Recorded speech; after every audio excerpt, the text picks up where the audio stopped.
Hey traders, Raghee here, and the number one question that I've been getting, and actually it's a pretty easy one to answer, and it's this: how long will we continue to see the weakness?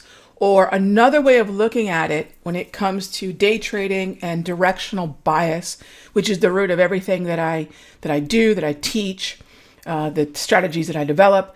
When can we start thinking about buys again?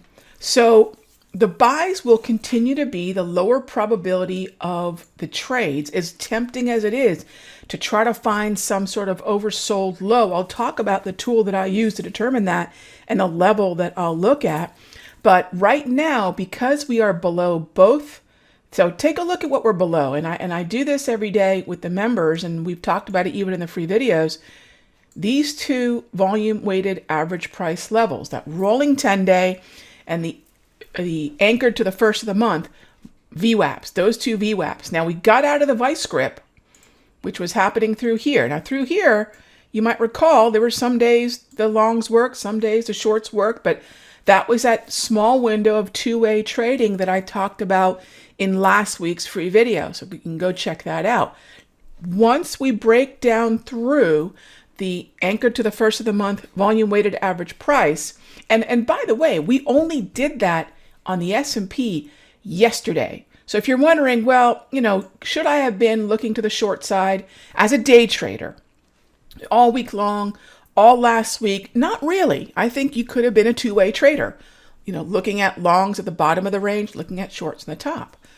But once we broke down through that, the last 3 days here, so I'm talking about one, really that day was the day we knew, 2, 3, right?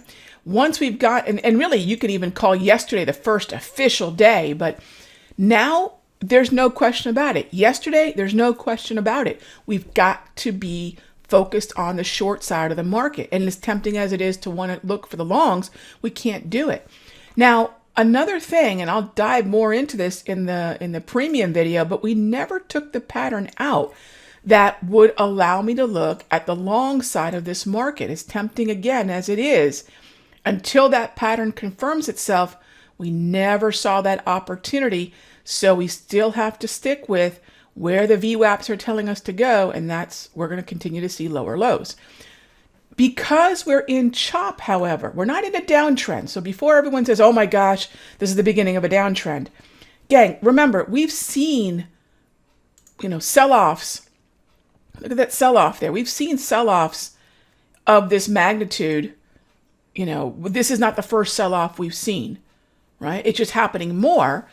And since this date right here, right on that red candle, X marks the spot, we've been in a yellow distribution market trend. This is Charles Dow 101. We're still talking about it 140 years later because it works.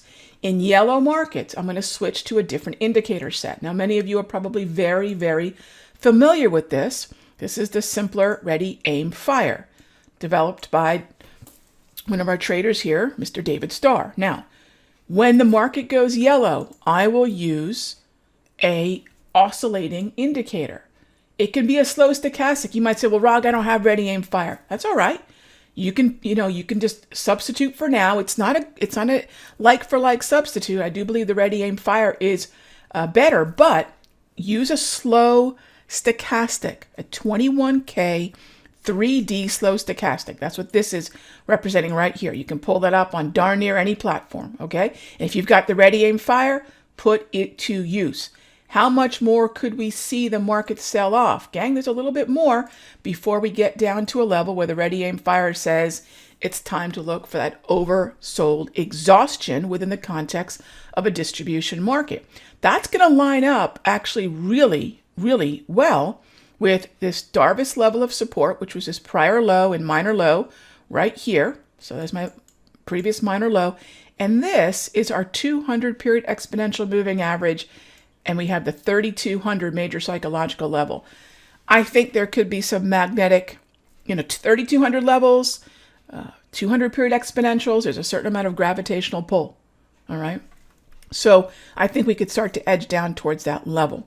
So I'll be looking for the ready aim fire to tell me that we're oversold. I'll be looking for some proximity to that level, a level we've bounced off before.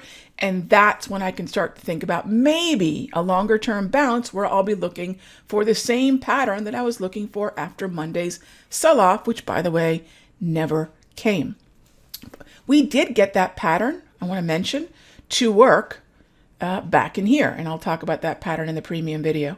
By the way, that's the same type of pattern I'm going to be using to build options positions going forward. And if you haven't already signed up for the webinar tonight at 8 p.m., simplertrading.com/easy. The timing is perfect. How do we use the current market trend, not up and down trend, but how do I use the distribution market trend and the patterns to build my options positions? So join me tonight, simplertrading.com/easy. I'll see you then. And in the meanwhile, keep an eye on those VWAPs. Keep an eye on the slow stochastic if that's what you got. Keep an eye on the ready aim fire if that's what you got. 3,200, that previous Darvis level, and the 200 exponential. And I'll see you in the next update.